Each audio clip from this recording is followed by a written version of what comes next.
ओम नमः शिवाय। पूजा की दो विधियां हैं, एक है पंचोपचार विधि, एक है षोडशोपचार विधि।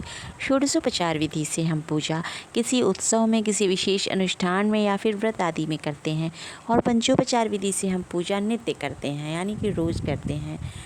चलिए हम इसका विस्तार से बताते हैं कि पंचोपचार विधि क्या है। सबसे पहले हम पवित्रीकरण करते हैं स्वयं का और पूजा सामग्री का, कुशा से और जल से शुद्धिकरण, उसको पवित्रीकरण कहा जाता है। उसके बाद हम संकल्प लेते हैं पूजा करने का, और उसके बाद हम दीप प्रज्वलित करते हैं। दीप प्रज्वलित करने के बाद 5 चरण कौन से हैं पंचोपचार के? नंबर 1 है गंध या चंदन लगाना, हल्दी कुमकुम लगाना। नंबर 2 है पत्र पुष्प पल्लव चढ़ाना, यानी फूल चढ़ाना। नंबर 3 है धूप दिखाना, जो हम धूप बत्ती दिखाते हैं। नंबर 4 है दीप आरती करना। नंबर 5 नैवेद्य प्रसाद निवेदित करना, भगवान को प्रसाद अर्पण करना। नैवेद्य अर्पण के उपरांत कपूर का दिया जलाएं और आरती ग्रहण करने के बाद आज्ञा चक्र पर विभूति यानी जो आरती की राख है, भभूत है, उसको लगाकर प्रसाद ग्रहण करें। इस प्रकार हम पंचोपचार विधि से नित्य पूजा कर सकते हैं।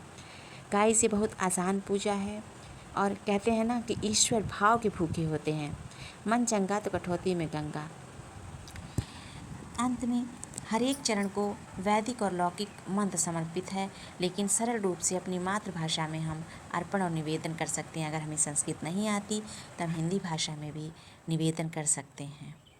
और धूप दीप या पत्र पुष्प हम कुछ भी अर्पण करते हैं तो हम उसको भगवान की तरफ लगा कर कह सकते हैं कि पुष्पम समर्पयामि, धूपम समर्पयामि, दीपम समर्पयामि, नैवेद्यम समर्पयामि।